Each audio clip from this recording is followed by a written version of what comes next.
Hola a todos, bienvenidos a Nepantlatoli, netas, rugidos y metáforas del abuelo jaguar. Los saluda Nool Balam, el abuelo jaguar, y les da la bienvenida, recordándoles que en Nepantlatoli, los niños del sexto sol, somos testigos de un cambio de era. Este video va a ser un prólogo al video sobre la victoria democrático popular que en Bolivia se realizó sobre el intento de golpe del 26 de junio de 2024. ¿Sí?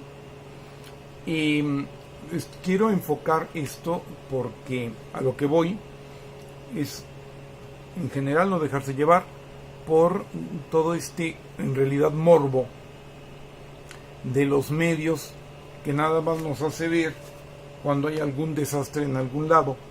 Pero eso es una agenda que está programada para que determinados países, determinadas personas, determinadas razas, determinados lugares, etcétera, sean solo vistos, como veremos, en una no expectativa catastrófica, que ese es un planteamiento que vamos a retomar en algún sentido cuando se espera algo malo. Eso lo vamos a hablar en relación a la derecha, es un término incluso psicológico y terapéutico. Pero sí lo que de allí he obtenido también, una perspectiva catastrófica, ¿no? Cuando, por ejemplo, un país como Bolivia, pues estaba destinado a no aparecer para nada en los medios, y sabemos que, vamos a ver, ya habíamos dicho, y repetimos cada vez que viene el caso, noticia hoy, historia mañana, teoría pasado mañana. Pero lo que no es ni siquiera noticia hoy, pues obviamente no va a ser historia pasado mañana, ni va a ser teoría, no va a ser historia mañana, ni teoría pasado mañana, ¿no? Entonces, la exclusión es algo muy importante en este sentido, y cuando solamente hablamos de alguien para hablar mal, pues evidentemente esto no debe ser. De hecho, incluso en un medio de izquierda muy respetable, hicieron como chiste, y me hicieron dos chistes que no fueron buenos. Uno en relación a que solo hablamos de Bolivia porque hay golpe, y realmente esto, por más que le quieran dar la vuelta, no debieron haberlo dicho, ¿sí? Porque lo que pasa es que hay mucho y muy bueno que hablar de Bolivia, ¿sí? Porque por ejemplo, dentro de la democracia popular de América Latina, la verdadera marea rosa, ese nombre que la derecha cínicamente y con una falta absoluta de creatividad copió para malversarla y adjudicarla a la campaña de Gálvez, con toda esta intromisión del INE y toda esa barbaridad, en realidad era un término que se había aplicado a la primavera democrática y popular de América Latina, que inicia con Chávez, que ha tenido como dos etapas. Una primera, luego hubo cierto planteamiento de cuando cae el gobierno democrático popular en el Brasil, en Argentina, en diferentes lados, y ahora hay un renacer, muy importantemente, nada menos que con México, pero ha habido quienes se han mantenido a lo largo de todo el tiempo, y uno de ellos es Bolivia. Pero además hay un factor muy importante, que Bolivia ha tenido el mejor resultado sostenido, yo diría que de toda la primavera democrática popular, desde la primera etapa hasta ahora. Yo diría que, según el apreciar, que es objetivo, aunque pudiera parecer porque soy mexicano tendencioso, que hasta antes de México ha sido de lejos quien mejor ha obtenido resultados, porque en pocos años, yo había oído hablar de 13 años, una cosa así, había oído hablar de 3, de que multiplica su Producto Interno Bruto por 3. Ahora resulta que dicen que por 5, ¿no? Esos mismos que se burlaban de que Bolivia, solamente hablamos de Bolivia por el golpe, pues estaban desdiciendo todo esto desde el momento en el que se habla de que realmente entró o de nuevo en la historia. ¿Qué ha pasado con los países en la primavera democrática popular de América Latina, ¿no? Pues Venezuela deja de ser el país de las misas y el petróleo nada más, ¿no? Y así, diferentes países, y Bolivia pues deja de ser un desconocido que no sabíamos muy bien qué era, ¿no? Para ser un país que ha tenido todo un progreso, pero con dos cosas muy importantes, con justicia social y además con el rescate de lo indígena. Nosotros estamos haciendo aquí una experiencia de justicia social y progreso muy importante en México, pero no está todavía el rescate indígena, y precisamente estoy hablando de que no nos dejemos llevar con que hubo golpe, no hubo golpe en Bolivia, fue un autogolpe, todo eso que se está diciendo ahora. Vamos a hablar de eso en algún otro video, pero sí lo más importante es que Bolivia tiene una historia, y además una historia triunfadora, porque el planteamiento que no se ha querido entender desde Cuba, Venezuela, Bolivia, Brasil, que ha regresado a este plano, y de todos los países que están en ese tenor de rescatar su democracia popular y de favorecer, por lo tanto, a su pueblo, son triunfadores, independientemente de los problemas que tengan, ¿sí? Son triunfadores desde el momento en el que pueden estar sustentando en esa lucha y no han sido vencidos. Y lo que estamos viendo fue un golpe que falló, por lo tanto una victoria más, y que es como en principio se tiene que entender, porque realmente como se decía en Venezuela, y lo retomo, la matriz de la información se está manejando como que hubo un golpe, pero en lugar de estar muy contentos porque el golpe fue conjurado, y lo que se plantea, pero es que hay un terrible desacuerdo en el MAS, pero hay una situación de que sí fue un autogolpe, pero una serie de cosas, cuando fue una victoria, ¿sí? O sea, primero, no me ocupo de ese país porque está contradiciendo el esquema de un país subdesarrollado, atrasado, etcétera, entonces no hablo de él. La matriz es, si no voy a hablar mal, no hablo, ¿no? Cuando debería ser al revés, por ejemplo, ¿no? O hablar de la realidad, de lo bueno y de lo malo, ¿no? Pero no, si no voy a hablar mal de un país que está destinado a no existir, porque por un lado, país que no tiene recursos naturales muy importantes, desde luego que se les estén extrayendo y que se les estén robando, o una posición estratégica, pues no es liberado, ni ayudado, ni procurado en su supuesta democracia por los Estados Unidos, ¿no? Ahora, país que se sale de los órdenes del imperio norteamericano, entonces es lo peor. Pero si progresa o si tiene avances, entonces no se habla de él. O se habla mal o no se habla. Y punto, ¿no? Eso es en lo que no quiero que caigamos, y por eso estoy encomiando la gran victoria que ha implicado no solo haber vencido el golpe, sino todo el proceso que ha llevado. Están pasando por un momento difícil y de crisis, sí, pero recordemos este principio. La crisis es por el capitalismo. La crisis no se genera por gobiernos, y mucho menos progresistas, sino por el capitalismo. Donde hay capitalismo, temprano, tarde, y generalmente más temprano que tarde, va a haber crisis. Eso es lo que nosotros en México tenemos que poner nuestras barbas a remojar. No nos sintamos tan buenos. El capitalismo es crisis y este sistema es capitalista en el que estamos viviendo, y eso es lo que les está pasando a Bolivia. Entonces está pasando por una etapa difícil, y aún en esa circunstancia vence el golpe y no deja de tener todos los méritos y el ejemplo que ha tenido. En ese sentido, y como mexicano hay que recordar que el primer presidente indígena, y uno de los muy pocos, es que ha habido más, fue Benito Juárez, e hizo maravillas para su tiempo, porque en el campo de los blancos, que tanto lo despreciaban y lo siguen discriminando hasta la fecha, fue capaz de vencerlos en su terreno, pero no pudo y no estaba realmente en su horizonte histórico reivindicar lo indígena. Evo Morales sí. Evo Morales, alrededor de 150 años después de Juárez, es el segundo presidente, digamos, importante o héroe, porque hay que decirlo, ¿no? Él ya tiene su lugar en la historia en América Latina, indígena en América Latina, y además de todo reivindica lo indígena. Ahí tenemos que ver una cosa muy peculiar.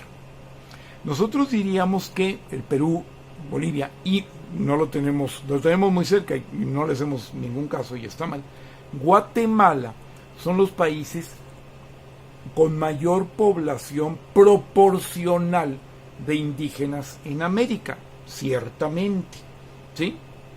Pero México es el país que tiene mayor población indígena en términos absolutos en toda América, aunque en la proporción sea un poco menos del 10% de la población, que hay que verle la cara, una población de 120 millones de habitantes, 27, los que sean, 27, los que seamos, alrededor de 130 millones de habitantes, tenemos más población indígena que Bolivia, ¿sí?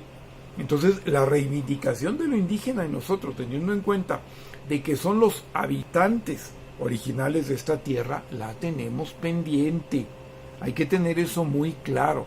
Son los habitantes originales de aquí y muchos de ellos llevan ya padeciendo opresión del país independiente, de la colonia, e incluso échale más años, no sé si 100, ¿no? O cuántos más, desde el Imperio Azteca, ¿no? Entonces, ahí tenemos nosotros una materia muy importante. Somos los que tenemos más indígenas, 68 lenguas, que hablan 68 lenguas diferentes. Una lengua que todavía es viva, que tiene literatura y que está vigente, bueno, aparte del maya, del zapoteco, del tzetzal y de todos los que estén vigentes. Bueno, todas las lenguas que se hablan son vigentes.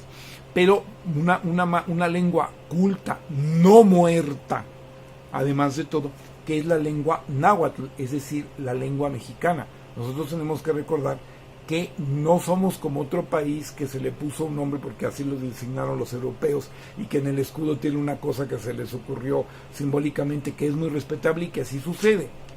Nosotros somos un país en donde hay mexicanos que hablan mexicano, tenemos un núcleo de identidad, eso no implica que no tengamos que respetar y cultivar y promover a todas las demás lenguas y a todas las demás etnias, ¿no? Y que tiene el escudo un símbolo de esa identidad y de esa cultura.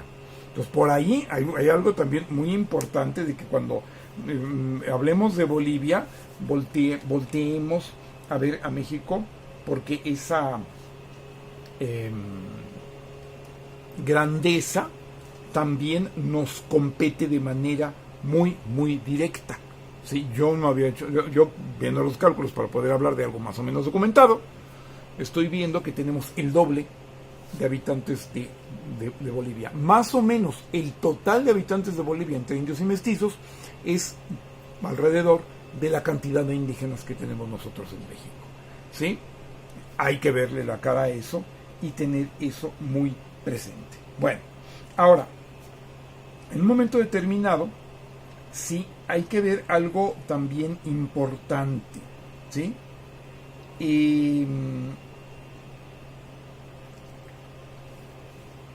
Bolivia, al rescatarse lo indígena, hubo todo un movimiento, ahora sí que incluso filosófico, literario. Estamos acostumbrados a que fuera literatura. Bueno, hablamos de una filosofía náhuatl, y está muy bien que lo hagamos. Hay una filosofía viva en América del Sur, y un representante muy importante es el vicepresidente actual de Bolivia, que es David Choquehuanca. Búsquenlo cuando hablan, ¿no? Ojalá tenga libros, habría que buscarlos y encontrarlos, pero busquen videos en donde este hombre hable de eso, es una maravilla. Y él explicaba que los indígenas en Bolivia tuvieron que resignarse a estar como si no estuvieran durante mucho tiempo por toda la opresión que vivieron. ¿Qué es lo que ha pasado? Que ahora ya están estando, no como si estuvieran, sino que ya están estando, y sin embargo siguen siendo negados, y solamente se habla de un golpe de una exótica república que no es bananera, pero que sí es de litio, ¿no? Y que es lo que está atrás de todo esto, ¿sí?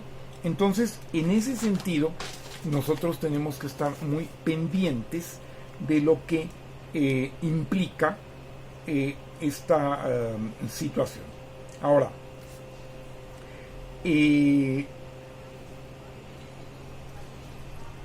Bolivia, ¿sí?, vamos a ver que se va a presentar un fenómeno que en la historia se ha presentado en otros países ya anteriormente, que es que cuando surge este progreso donde no está determinado por el occidente blanco imperial que pueda existir, entonces hay una agresión muy fuerte.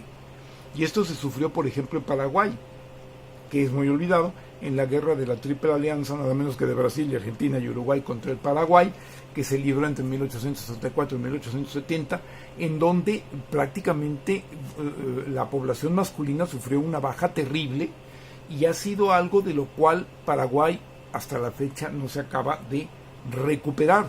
¿Pero por qué? Porque, y lo vamos a exponer en algún video, Paraguay estaba teniendo progresos industriales en ferrocarriles y en una serie de aspectos prohibidos para un país subdesarrollado en el siglo XIX, muy grandes, y el imperialismo comisionó a estos tres países para que lo destrozaran y lo destrozaron, ¿sí? También vamos a ver, por ejemplo, que esto pasa en Haití, desde la independencia. Imagínate una república de negros esclavos que se vuelve libre, que coopera con la independencia de los demás países latinoamericanos, también fueron arrasados de tal manera que de allí proviene todo el desastre que no se logra recuperar Haití hasta la fecha, ¿sí? Y así podemos seguir viendo casos, bueno, evidentemente Cuba y Venezuela, y nosotros estamos en la mira. Por eso entonces hay que entender que hay atrás de esta situación, este golpe del cual se ha librado Bolivia, es una batalla en una guerra constante. Entonces eso es lo que tenemos que entender. No hay países parias, ¿sí? Y entonces en ese sentido, ¿sí? Tenemos que prever mucho, porque la circunstancia que yo estoy anunciando y seguiré planteando en estos videos es que al no haber habido un triunfo electoral, le están apostando al golpe bajo unas condiciones de desestabilización que se generan con crisis. Bueno, lo estamos viendo en Bolivia. Ojalá podamos entender que tenemos cosas que aprender de nuestros hermanos latinoamericanos por el ejemplo que nos han puesto, pero además también ver, porque nosotros somos mucho más parecidos a Bolivia que a los Estados Unidos, que a Francia, que a cualquier otro país, y que entonces, por lo tanto, lo que sucede allá puede suceder aquí, que nuestro triunfo electoral es, digamos, vulnerable si nosotros lo permitimos, y que por lo tanto hablar de estas relaciones no son loqueras de este viejito que está hablando, es el verdadero sentido que tenemos que entender, en donde no estamos hablando de una tercera persona, estamos hablando de un hermano que podemos sufrir esa misma suerte. Tenemos que ser solidarios con él y tenemos que aprender de su experiencia para que no nos suceda. Esto no es una cuestión de cultura general, es una cuestión de supervivencia de la Revolución Democrática en América Latina, de la Cuarta Transformación, en donde todos somos nuestra América. Ojalá que esto, que son los puntos esenciales del asunto, haya quedado claro. Ya hablaremos acerca del golpe con más detenimiento, y pues les agradecemos la atención a este Nepantlatoli y esperamos que nos honren con su atención en el próximo.